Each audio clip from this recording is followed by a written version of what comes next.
sebe skoro vůbec nevnímám. Jsem nahranej.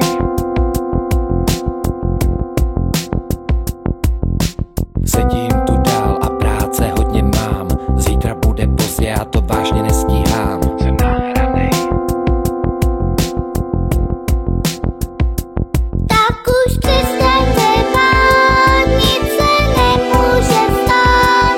Já jsem bílá kouzelná.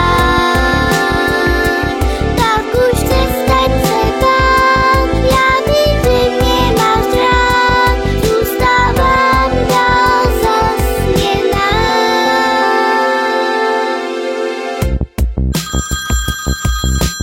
Prosím? Nazdar, Honzo. Pošli mi prosím tě ty podklady a to ještě dneska odpoledne, jasný? Jo, jasně šéfe, spolehněte se. Sedím tu sám a bolest v krku mám. Svět kolem sebe skoro vůbec nevnímám.